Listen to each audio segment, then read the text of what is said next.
Qu'est-ce que ça veut dire la crise? Il m'a dit ainsi. La crise, c'est quelque chose, c'est comme en Éthiopie. Ils n'ont pas à manger, c'est la sécheresse. Tu vois leurs os tous parce qu'ils n'ont pas à manger.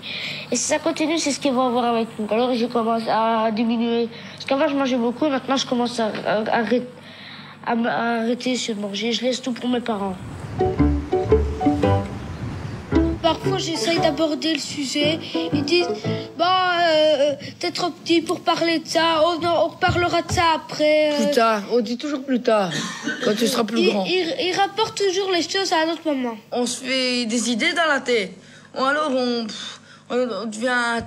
Mais je trouve que si on dirait la vérité, ça irait mieux, on serait... Moi, je serais rassuré dessus. Tandis que si on ne dit rien, on peut penser n'importe quoi.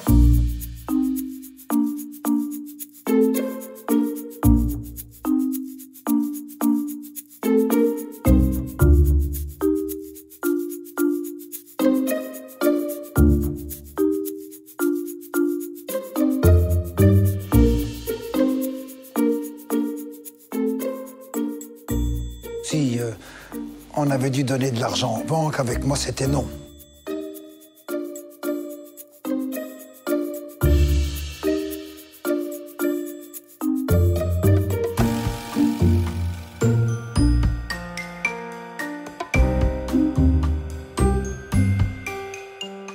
Le monde de la finance libérale est un canard qui court sans tête. Ma conviction est faite, il faut changer le système. Nous, ça fait des années que nous demandons d'avoir une régulation beaucoup plus forte et remettre nos politiques pour encadrer l'économie. Quand on aura réussi cette mission-là, on verra sur les responsabilités et surtout sur des changements dans le système lui-même. La spéculation financière, le libéralisme économique à outrance, regardez les résultats.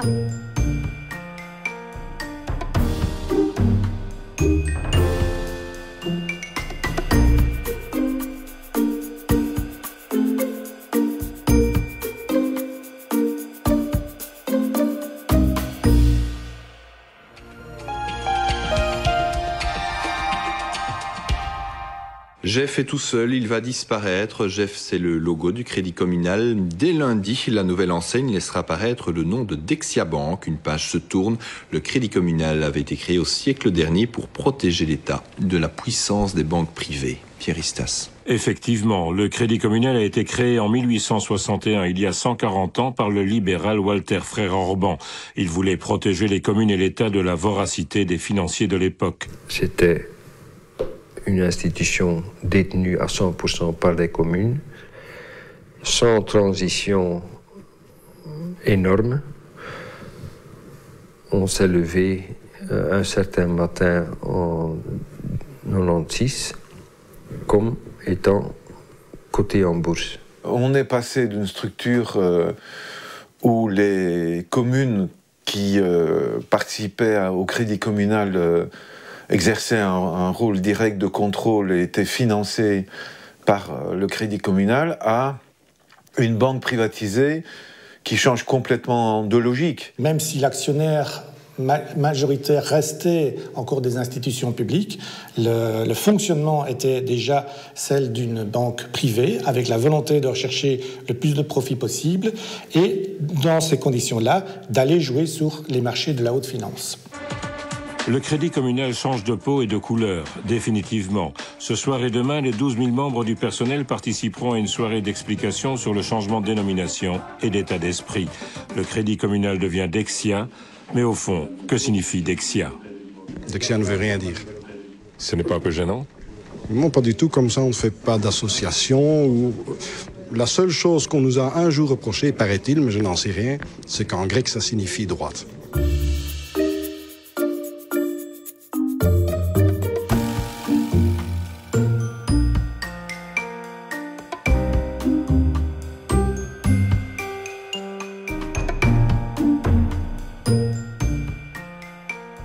Comme vous le savez, Dexia a 3 métiers.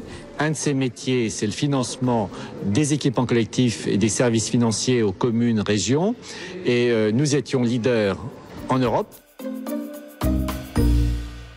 Il y a le Pierre Richard qui était en fait un fonctionnaire type avec un parcours d'un fonctionnaire qui devient banquier.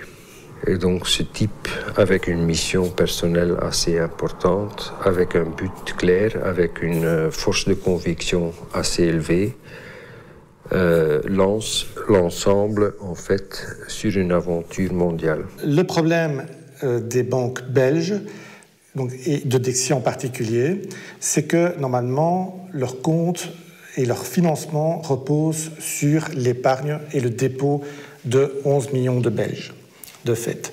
Ce qui est évidemment beaucoup moins que les 300 millions d'Américains, que les 80 millions d'Allemands, que les 60 millions de Français. Pour satisfaire ces actionnaires privés devenus dominants, elle va prendre toute une série de risques et se lancer dans des activités complètement différentes de son métier de départ. Donc elle va faire des investissements aux États-Unis, acquérir une institution financière aux États-Unis, il a fait ça, et se lancer en plein dans l'achat massif de produits structurés.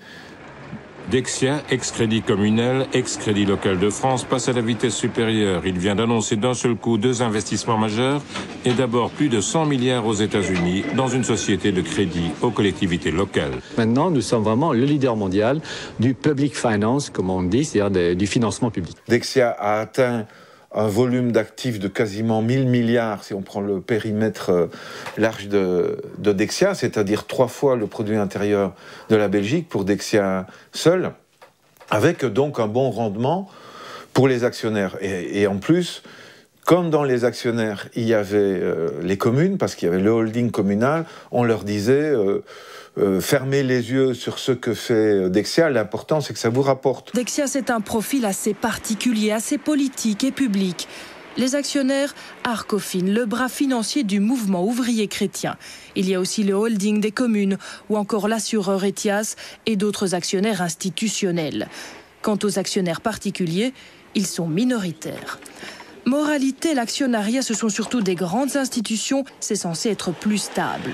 Alors si on résume Dexia en chiffres, présent dans 37 pays, 5,5 millions de clients particuliers et un patron élu manager de l'année 2006. Richard a introduit Miller, qui était un avocat. Il savait très bien comment il fallait expliquer aux analystes boursiers quels étaient les plans et les ambitions. Mais dans la réalité, on prenait des risques qui n'étaient pas tout à fait compris pour atteindre ses objectifs. Axel Miller, c'est la fulgurance, c'est la vitesse. À un moment donné, en 2006, moi je me pose la question, jusqu'où est-ce qu'on peut aller si le marché tourne, donc si la valeur de nos investissements diminue, on risque de tomber faillite. Dexia dans la tourmente, le titre a perdu 23% ce matin. La Banque des communes est à son tour victime de l'incertitude qui règne sur les marchés. En 2008, pas mal de banquiers étaient dans la situation du joueur complètement pris dans sa logique du joueur. Il est à 3h du matin, il a tout misé, il a perdu et il s'est redit je vais encore emprunter et je vais jouer quitte ou double et je vais essayer de me refaire. On est arrivé dans un système où on est un peu dans une énorme économie casino sur lequel on met des chips sur la table un peu sur tout et n'importe quel actif. Ce système a bien entendu une limite. Et rappelez-vous, ce système est récent. Ce système est en train de prendre des dimensions considérables et ce système n'est pas testé. Les banquiers savent que les gouvernements vont intervenir si une faillite est inévitable. Qu'est-ce qui va arriver? Restons confiants, les États ont toujours la main. Ils peuvent toujours intervenir in fine et intervenir relativement rapidement. Ils sont en train de se rendre compte qu'aujourd'hui, ce système n'est fondamentalement plus sous contrôle. Les valeurs bancaires dégringolent. Fortis, sauvé par le gouvernement hier, voit son action chuter de 24% aujourd'hui. Voilà maintenant Dexia, malmenée depuis des mois, qui culbute. L'action a perdu presque un tiers de sa valeur en un jour. Alors, pouvez-vous nous en dire un peu plus sur le montage financier que vous organisez pour aider Dexia ? Ce que nous faisons, en fait, c'est tenter de garantir 100% de l'épargne en permettant la poursuite des activités des institutions financières. Dans un marché, on le voit partout autour de nous, en très grande difficulté. L'État a, au nom des déposants, est intervenu pour pouvoir sauver la banque, mais en réalité, ce n'est pas les déposants qui l'a sauvé essentiellement, c'est les banquiers. On continuait avec des joueurs complètement dans une logique de on va se refaire, et donc on continue à utiliser l'argent qu'on nous apporte dans une logique de profit à court terme pour essayer de se sauver. J'étais là, impliqué dans le déroulement de cette affaire. Le 30 septembre, il y a le sauvetage de Dexia, la demande au gouvernement de mettre 6 milliards de capital, de fonds propres. L'État belge a injecté du capital dans Dexia, mais il n'a pas pu le prendre dans sa trésorerie habituelle. Il a emprunté pour ça. Et donc il a vendu des titres de la dette publique belge. À qui? À des institutions comme Dexia, qui ont acheté des titres de la dette publique. Donc on a remis de l'argent à Dexia pour la sauver, et ensuite on a emprunté à Dexia et à d'autres banques comme BNP Paribas Fortis, ce qu'on venait de leur donner.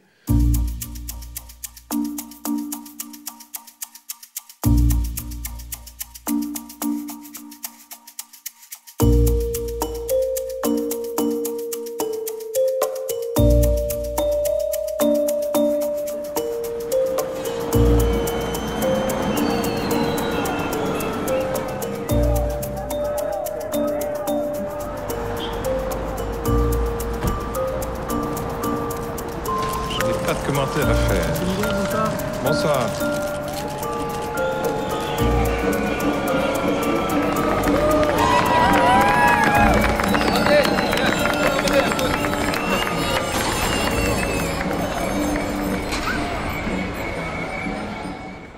Pourquoi démissionner? Avez-vous commis des erreurs?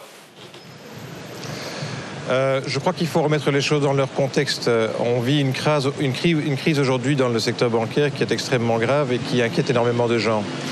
Les clients sont inquiets, les contribuables sont inquiets des contributions qui sont faites au secteur bancaire. On a une série de problèmes d'ordre plus général qui dépassent les individus qui se posent. En gros, est-ce qu'il est normal qu'on ait un système dans lequel on privatise les profits, dans lequel on mutualise les pertes? Si demain le groupe Dexia décide de se séparer de vous, vous toucheriez plus ou moins 3 000 €? L'équivalent de 2 ans de rémunération fixe et variable, oui. Donc plus ou moins 3 000 €, on va dire là. 3 000 €. 3 millions d'euros, pardon. Donc plus ou moins 3 millions d'euros. Excusez-moi. Donc en fonction de... On n'est pas à la RTBF, madame.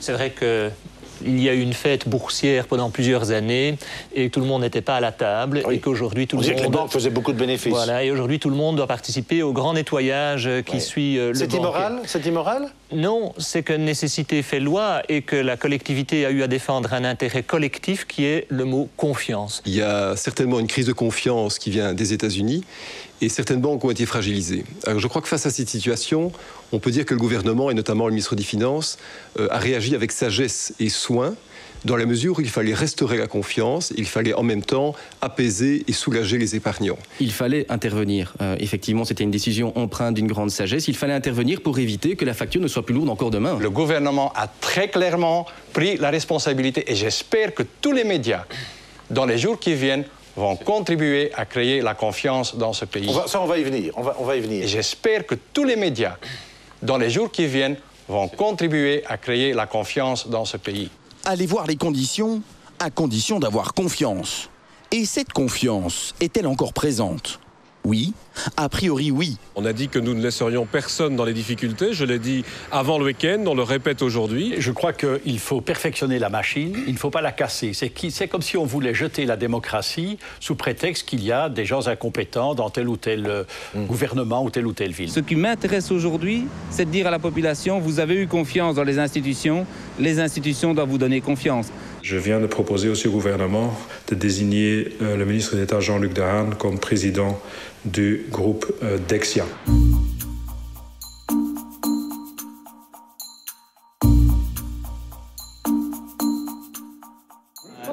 Jean-Luc Dehaene, il ne marche pas, il fonce. Il sait prendre des décisions rapides et importantes. Sa faculté de travail et d'analyse est énorme. Il comprend tout plus vite que tout le monde. Jean-Luc Dehaene peut tout à fait faire cela. Et puis un banquier d'exception, Pierre Mariani, en discussion aussi avec le gouvernement français, qui vient de BNP Paribas et qui, je crois, peut faire un excellent patron du groupe. Pierre Mariani et notre ancien Premier ministre Jean-Luc Dehaene, déjà sur la balle. Il est très très motivé. Pas seulement parce que Dexia porte les couleurs du club de Bruges, mais parce que vraiment, il veut faire un bon job. Jean-Luc Dehaene, Premier ministre, dans le cadre d'un gouvernement où il y a les libéraux et les socialistes et les chrétiens, privatise le crédit communal, en fait Dexia, avec toutes les dérives que ça amène. Et en 2008, on sauve Dexia en évitant de mettre Dexia en faillite. Parce que si on met Dexia en faillite, ça peut ouvrir la possibilité de procès en justice. Il faut que les administrateurs, s'il y a une faillite, rendent des comptes sur leur gestion. Moi, si je fais un peu d'histoire, je m'aperçois qu'en 96, quand on fait la fusion de cette grande banque, c'est lui qui pilote la manœuvre. Je m'aperçois que c'est lui qui pilote la manœuvre quand il vend la Sabena aux Suisses. Je m'aperçois que c'est lui qui est le principal vendeur des produits de Lernout et Hospi. C'est aussi une faillite. Je ne suis pas né en politique. Je n'ai jamais compté mourir en politique.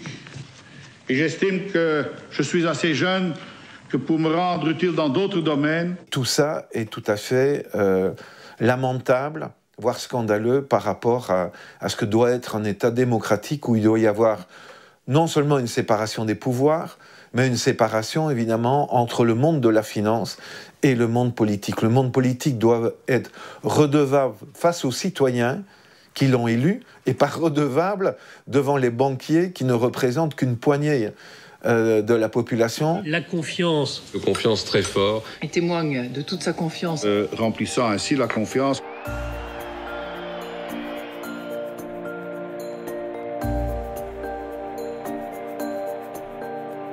Les émissions et le financement de Dexia seront assurés à partir d'octobre 2010 sans garantie des États.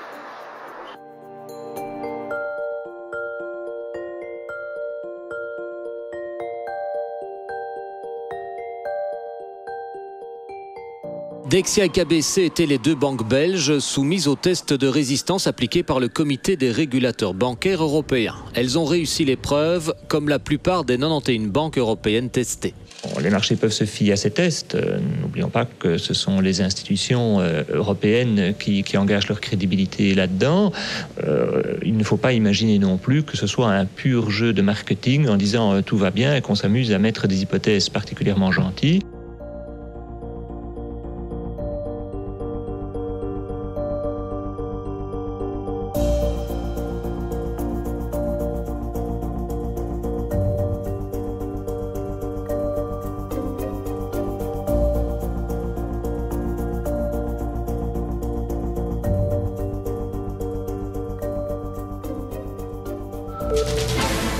C'est l'histoire d'un rachat, l'histoire d'un sauvetage pour certains. Les autorités belges rachètent Dexia Belgique. Au beau milieu de la nuit dernière, le conseil d'administration de la banque s'est engagé à vendre la branche belge. 4 milliards d'euros sont sur la table. On est en octobre 2011. Le week-end du 8-9 octobre, il y a réunion de crise pour voir comment sauver Dexia, qui est au bord de l'explosion. Et le 10, il y a une série de mesures qui sont annoncées. Alors, parmi ces mesures, il y a la vente de ce qui est à l'époque Dexia Banque Belgique, qui est aujourd'hui devenu Belfius. Didier Reynders le brandit comme un trophée, l'accord signé par les administrateurs de Dexia. Il est 3h30 du matin, c'est officiel, l'État belge va racheter 100% de Dexia Bank Belgique. Ce qui intrigue directement mes clients à l'époque, c'est le fait que, évidemment, on parle beaucoup dans la presse de Dexia, de cette question du sauvetage, mais tous les projecteurs sont braqués sur la question du rachat de Dexia Bank Belgique et le prix de rachat. Est-ce que la Belgique a fait une bonne affaire? Est-ce qu'elle a fait une mauvaise affaire? Pour qu'on comprenne bien, ces 4 milliards, est-ce que c'est une bonne affaire? Est-ce que finalement Dexia valait plus cher? On peut dire que l'État a fait une bonne affaire? Je crois que c'est un bon prix parce que j'entendais encore beaucoup de spécialistes sur les plateaux et je les lisais dans la presse hier annonçant un prix entre 3 et 8 milliards d'euros. Le rachat de celle qui s'appelle désormais Belfius coûte à la Belgique 4 milliards d'euros. La Commission européenne critique le prix de ce sauvetage. Surévalué, dit-elle, la Belgique a payé entre 1 à 2 milliards de trop pour le rachat de la banque. En creusant un petit peu la question, mes clients se rendent compte que la garantie a été donnée, mais pour un montant potentiel de 90 milliards d'euros, plus intérêts et accessoires, 90 milliards d'euros pris en charge à raison de 60% par l'État belge. Et donc, quand on fait la comparaison, on est en train de discuter du prix de rachat de Dexia Bank Belgique pour 4 milliards, mais il n'y a pas véritablement de débat sur cet engagement pour une question de 54 milliards. En négociant le sauvetage de Dexia avec le Luxembourg et surtout la France, la Belgique n'a pas eu le choix, elle a dû prendre la plus grosse part du risque. Principalement des obligations ou des prêts à long terme, la valeur de ces actifs et donc le risque encouru par la Belgique sont encore difficiles à définir. Alors, en creusant encore un petit peu plus, on se rend compte que c'est un arrêté royal qui a été adopté le 18 octobre 2011 et on se rend compte aussi que cet arrêté royal est excessivement sommaire. Il y a à peine une page, il y a encore énormément de questions qui restent en suspens et qui devront être réglées par le ministre des Finances. La constitution belge, les lois du peuple belge ne permettent pas à un gouvernement, encore moins un gouvernement démissionnaire, de prendre une décision qui engage de telles sommes d'argent. À l'époque, il s'agissait de 50 milliards d'euros de garantie, c'est-à-dire 15% du produit intérieur de la Belgique. Une somme absolument fantastique. C'était vraiment nos droits de parlementaires, notre responsabilité par rapport à la population qui avait été bafouée. La population nous donne un mandat, celui de gérer l'argent de l'État. Eh bien, on n'est plus en capacité de le faire à partir du moment où le gouvernement décide tout seul de nous engager pour des dizaines d'années. La séparation des pouvoirs, c'est vraiment un principe de base de la démocratie. Donc on a 3 pouvoirs principaux qui sont le pouvoir législatif, c'est le Parlement qui vote les lois. On a l'exécutif qui exécute les lois, donc c'est le gouvernement, et on a le judiciaire qui applique, qui contrôle l'application des lois. Donc dans la Rome antique, déjà, cette division existait de manière à protéger les libertés individuelles et protéger une certaine idée de la démocratie. Et on pouvait y faire exception à ce principe de la séparation des pouvoirs, c'était quand la République était en danger. Et dans les cas de crise ou de situation extrême, un des magistrats, c'est-à-dire un des membres de l'exécutif romain, pouvait demander les pleins pouvoirs et dans ce cas-là devenir dictateur.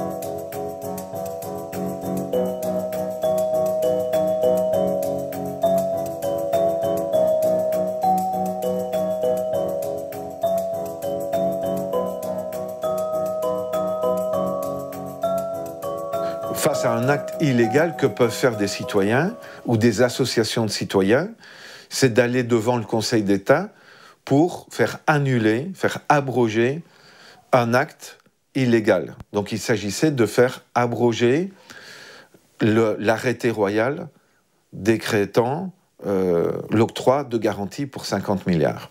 À l'époque, on a décidé de déposer un recours. C'est pas une pratique courante. D'habitude, le parlementaire, il essaie de contrôler l'action du gouvernement au Parlement. Mais parce que justement, ici, c'est les droits des parlementaires qui étaient lésés. Parce qu'on a été privé d'un de nos pouvoirs, qui est le pouvoir de faire le budget, de décider comment l'argent de l'État va être affecté. Merci. Et le Conseil d'État a été saisi d'un recours qui est dirigé contre l'arrêté royal du 18 octobre 2011, octroyant une garantie d'État à certains emprunts de Dexia SA et Dexia Crédit Local SA.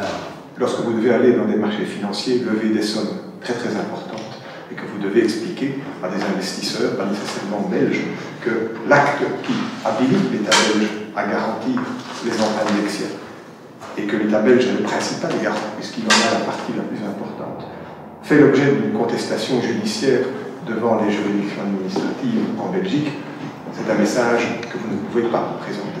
Vous ne pouvez pas lever des fonds dans des conditions comme ça. La procédure judiciaire, avec tout le mérite qu'elle a, n'est pas compatible avec un accès au marché financier. Il fallait donc, d'une manière ou d'une autre, trouver une solution pour mettre fin à cette procédure judiciaire.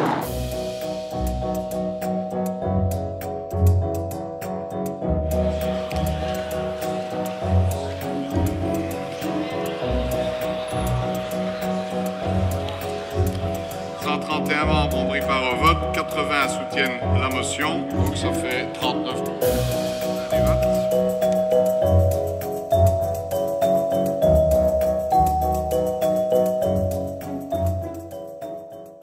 Nous voyons très peu dans ce cas-ci, mais c'est le cas dans d'autres circonstances aussi, quel est le rôle réel de contrôle du Parlement sur le gouvernement. Les décisions stratégiques sont prises par un nombre certain de personnes. Et ensuite, les institutions ne font plus qu'en général entériner ces choix. On le voit ici dans le cas des Dexia. Il nous semble que l'intérêt général est manifestement négligé, bafoué, et que ça n'a pas été contesté par pratiquement aucun parti qui était au pouvoir, et la coalition qui était au pouvoir était quand même assez diverse. Dans tous ces partis-là, avec le temps, il y a une certaine uniformisation à certains cadres duquel il est malheureusement difficile de sortir. Il y en a qui disent stop. Je l'ai lu sur Internet, stop.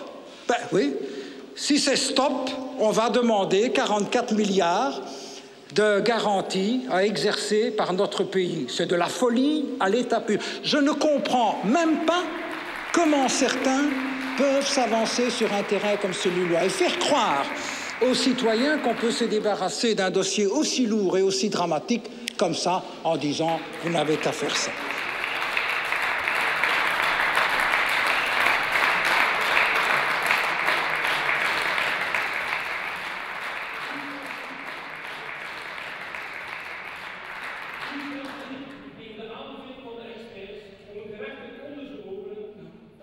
On nous assène, on nous répète à satiété que nous sommes en démocratie. D'un autre côté, dans le même temps, le même jour, les mêmes personnes parfois nous disent aussi que les politiques, les États sont sous un petit peu la coupe et l'influence de la finance et des pouvoirs de l'argent. Mais si c'est le cas et que nos politiques sont guidées par les pouvoirs de l'argent, on doit en même temps bien en tirer la conclusion que nous ne sommes pas, sur certains aspects importants, en régime démocratique.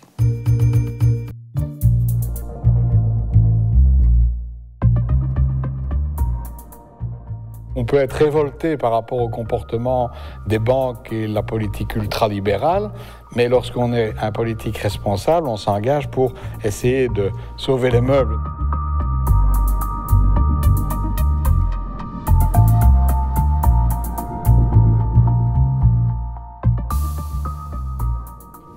Je suis peut-être le gardien du temple, mais je suis aussi un pragmatique et un réaliste. Et quand il y a une situation d'urgence comme elle se présentait avec cette crise-là, il a fallu que le gouvernement puisse réagir vite. Ça reflète une vision, ça reflète une position politique selon laquelle, finalement, le Parlement est dépassé sur toutes ces questions. Le Parlement est dépassé et seul l'exécutif pourrait encore, parce qu'il est suffisamment souple, parce qu'il est suffisamment rapide, seul l'exécutif pourrait encore intervenir lorsque les marchés le nécessitent. C'est évidemment une position que ne partage pas ATTAC, que ne partage pas le CADTM, que ne partagent pas les parlementaires qui sont intervenus, puisqu'elle revient finalement à confisquer complètement la démocratie dès que des questions financières importantes sont en jeu.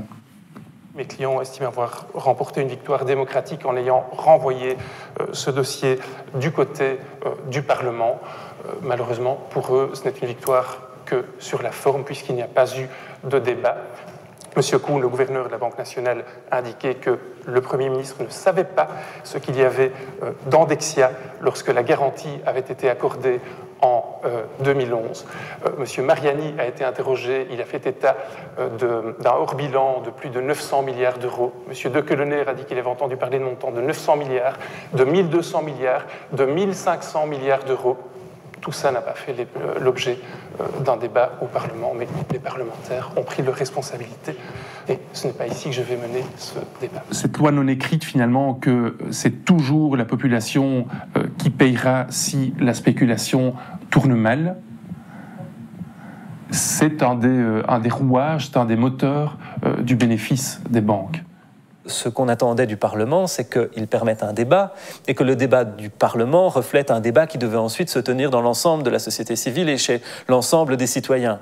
C'est-à-dire que la contradiction d'opinions diverses au sein du Parlement aurait dû permettre une prise de conscience de ce qui était en train de se passer et permettre l'organisation d'un large débat public sur ce qu'il en était de ces garanties.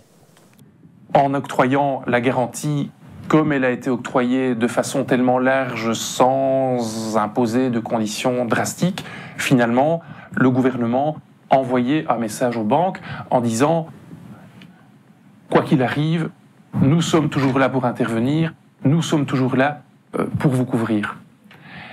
Et donc ça veut dire qu'il y a des comportements hyper risqués qui ne sont pas sanctionnés, mais qui sont couverts. Et donc, pour le futur, ça n'invite pas vraiment à tirer les leçons de la crise. Alors la garantie a justement pour but d'éviter un risque systémique, mais on peut se demander si, en envoyant un message comme celui-là aux banques, on ne crée pas justement un risque systémique.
Zie ons hier nu zitten.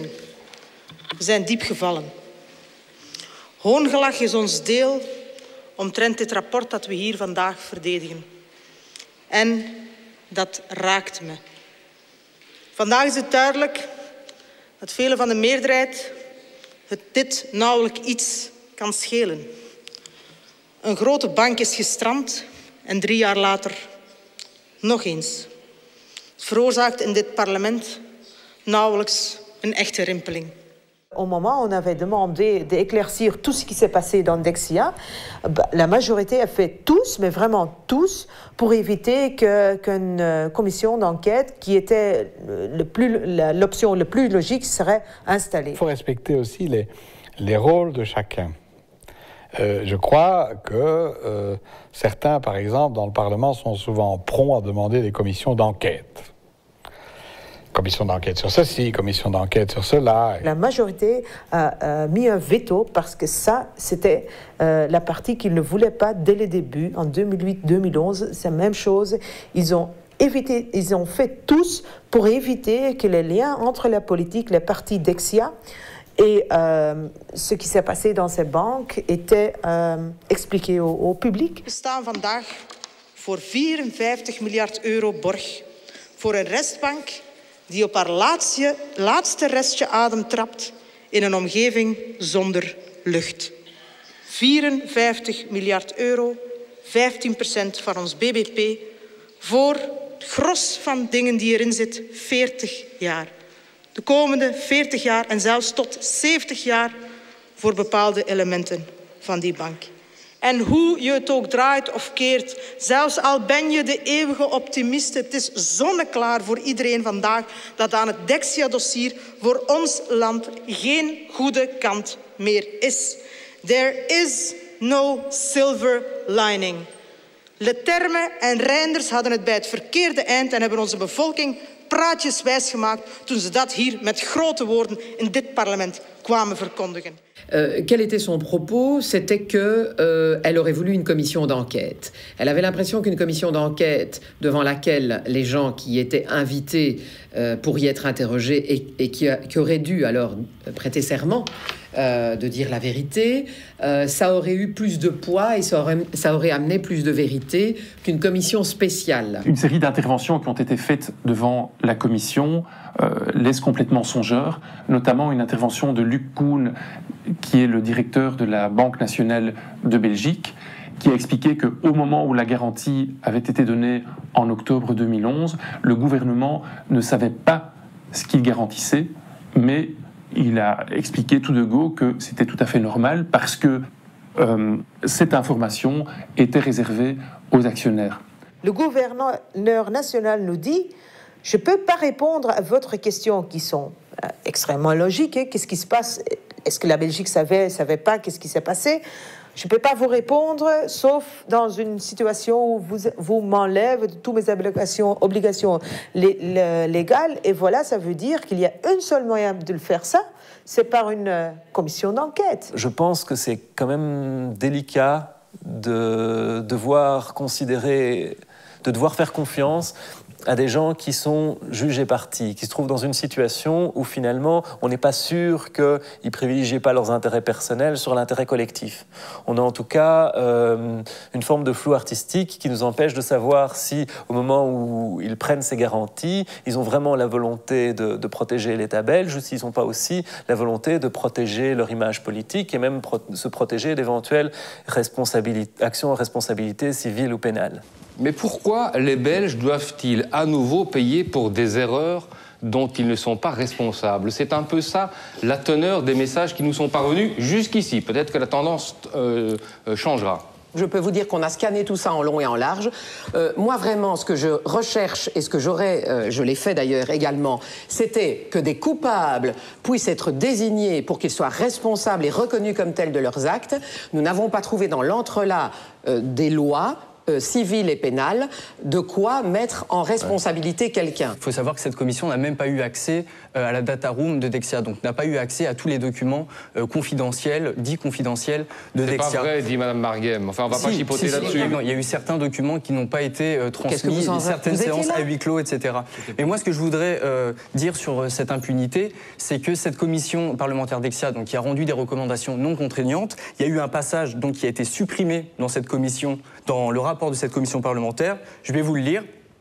Le rapport pointait la négligence du management dans les analyses de risque, soulignait que la situation en octobre 2008 était bien pire que ne le laissaient présager les données disponibles, ce qui a entraîné des préjudices importants pour tous les participants à la recapitalisation. Il est donc normal que ces derniers demandent réparation, disait le passage supprimé, qui recommandait aux représentants des actionnaires et des entités publiques impliqué d'évaluer l'ouverture d'une instruction d'un dossier en responsabilité civile, voire des poursuites pénales. Et rien n'a été fait à ce niveau-là. Je pense qu'effectivement, il y a là un gros problème. Il y a des responsabilités dans le chef des gens qui étaient à l'époque des CEO, des grands directeurs généraux, etc., qui sont d'ailleurs partis parfois... Avec des bonus. Avec des solides bonus.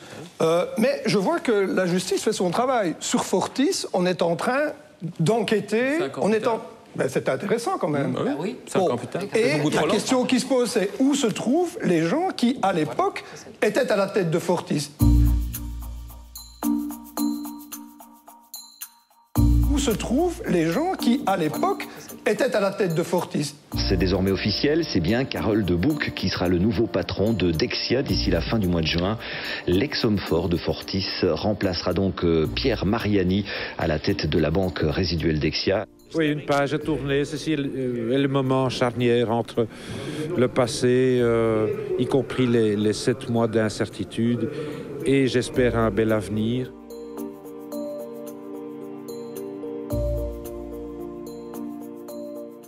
Il n'y a eu aucun résultat concret, puisqu'il n'y a aucune régulation bancaire sérieuse qui a été mise en place par le gouvernement belge après cette commission, donc aucune poursuite au pénal, aucune poursuite au civil contre les responsables du fiasco Dexia. Et pourtant, il aurait dû y en avoir. On voit bien que c'est possible de réclamer des comptes aux responsables. En Islande, 2 patrons de grandes banques ont été condamnés à de la prison. Et ça s'est fait suite à un mouvement populaire en Islande pour réclamer la justice et pour mettre fin au sauvetage bancaire qui sont aux dépens des contribuables, aux dépens de la population. Il y a une volonté assez forte de rester dans le système tel que on l'a construit jusqu'à présent. Et donc pour changer ça, il faut un rapport de force. Donc c'est clair qu'il faut un rapport de force pour imposer des changements au niveau bancaire. Tout le monde savait que les banquiers étaient responsables de la crise. Il s'agissait donc, par une énorme campagne, d'essayer de faire oublier cela. Le problème, ce n'est pas tellement les marchés qui sont en cause, ce sont les États qui sont trop endettés. Nous avons vécu pendant 30 ans dans les économies européennes en augmentant la dette de l'État pour notre propre bien-être. Alors aujourd'hui, il y a un problème. C'est l'État aujourd'hui qui est en cause par son niveau d'endettement, et ça, il faut le concevoir. Et les États. Mais l'endettement a été dû au fait qu'il fallait sauver notamment les banques. Attendez, pas du tout. Non, pas du tout. L'impact de la crise de 2008 sur les budgets de l'État a été limité. La réalité, c'est qu'à partir des années 80, on a construit un immense modèle d'endettement, que les banques ont été utilisées pour favoriser ce système d'endettement, mais les marchés n'ont pas de cœur. Quand il faut rembourser, ils deviennent exigeants, ils demandent un taux d'intérêt plus élevé, et c'est ça qui fragilise les banques aujourd'hui. Et il est faux de dire que la dette belge résulte de trop de dépenses publiques. On n'a qu'à voir l'évolution des dépenses publiques par rapport au PIB ces 30 dernières années, on s'aperçoit que ces dépenses publiques restent stables. Ce qui est en cause, notamment, ce sont les sauvetages bancaires qui ont creusé cette dette qui aujourd'hui est remboursée par la population. Bruno Coleman, il a été chef de cabinet du ministre des Finances Didier Reynders pendant plusieurs années. Il a eu des responsabilités dans ING et donc il est à la fois professeur d'économie, expert, intervenant de manière permanente dans les médias. Bruno Coleman, qu'on ne présente plus, mais qui est donc économiste chez Roland Berger, ainsi que professeur à l'université l'école de commerce Vlerick. Quoi d'autre? Et à l'UCL aussi. Et à l'UCL. Et à l'ICHEC. Ouf, ton agenda, tu arrives à gérer tout ça? Il passe donc comme conseiller du ministre des Finances et à un autre moment, il est responsable et gestionnaire d'une banque. Une banque ne fait pas faillite parce que les conséquences d'une faillite éventuelle dans l'économie sont d'une telle envergure que tout doit être mis en œuvre pour l'éviter. Une mise en faillite, ce n'est pas l'écroulement total d'un édifice.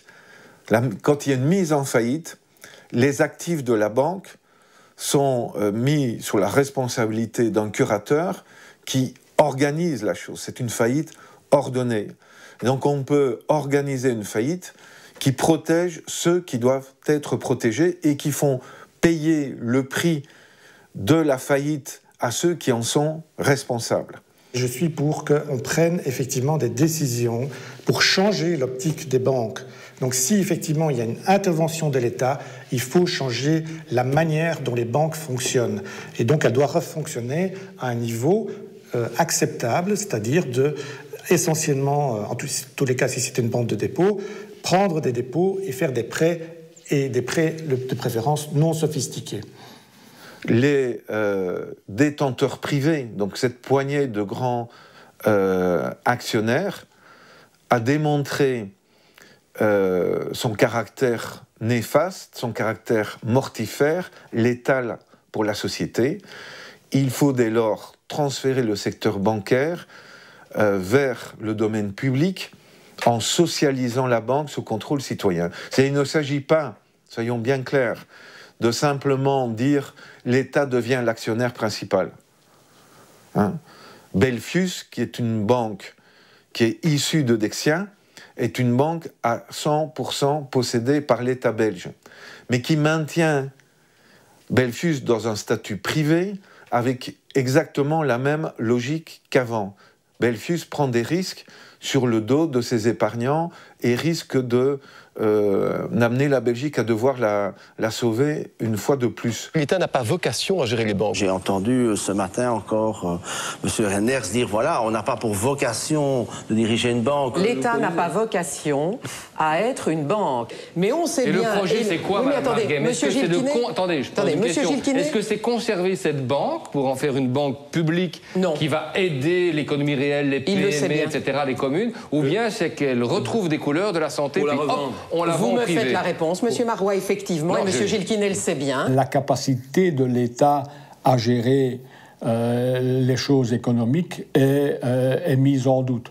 Mais si on prend l'exemple simplement des situations des banques en Belgique, on reprend le cas de la CGER, on reprend le cas de la Banque des communes, qui ont fonctionné pendant plus d'un siècle de manière stable, sans être assistées par l'État, voire même au contraire en occasionnant des rentrées, je dirais, pour l'État. Elles ont fait la preuve de leur stabilité sur le long terme. Et dans les années 90, elles ont été mises dans des mains privées, en suivant en cela un grand mouvement de privatisation.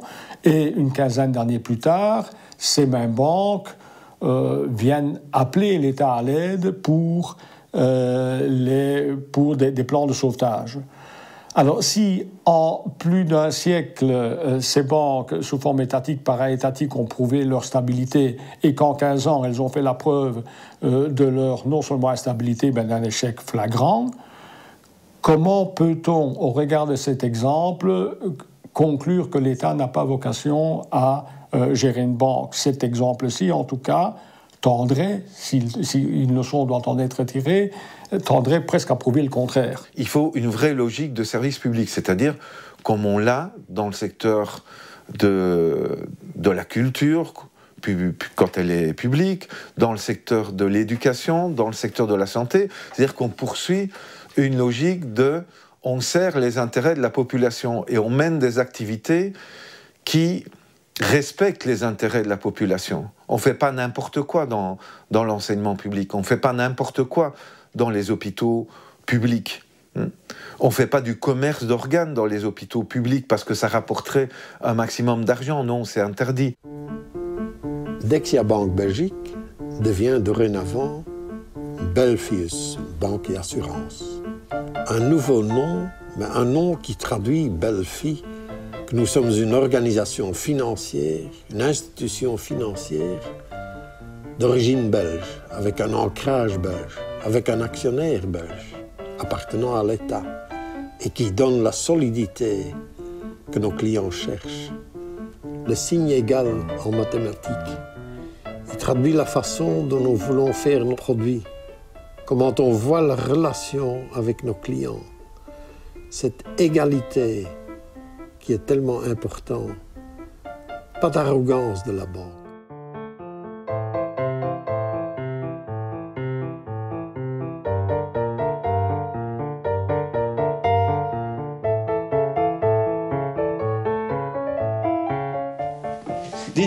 Donc, pour réussir dans la vie, il faut tricher, il faut mentir. Mais pas toujours, hein. Pas toujours. Mais alors pourquoi est-ce que tu ne commences pas tout de suite à ne ni tricher ni mentir et réussir? Mais parce que tu vois, c'est plus facile en trichant et en mentant.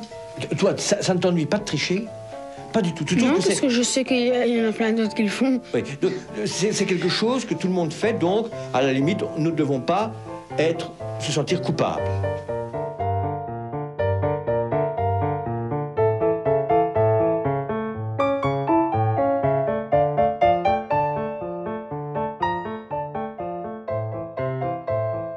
C'est plus fort que nous. Ah, explique un peu On ce que ça ne veut sait pas dire. faire sans tricher un jour. Explique-moi un peu, qu'est-ce que c'est que quelque chose qui est plus fort que nous? Plus fort que nous. Qu'est-ce qui est plus fort que toi? C'est toi qui décides. Il n'y a rien en toi qui soit plus fort que toi?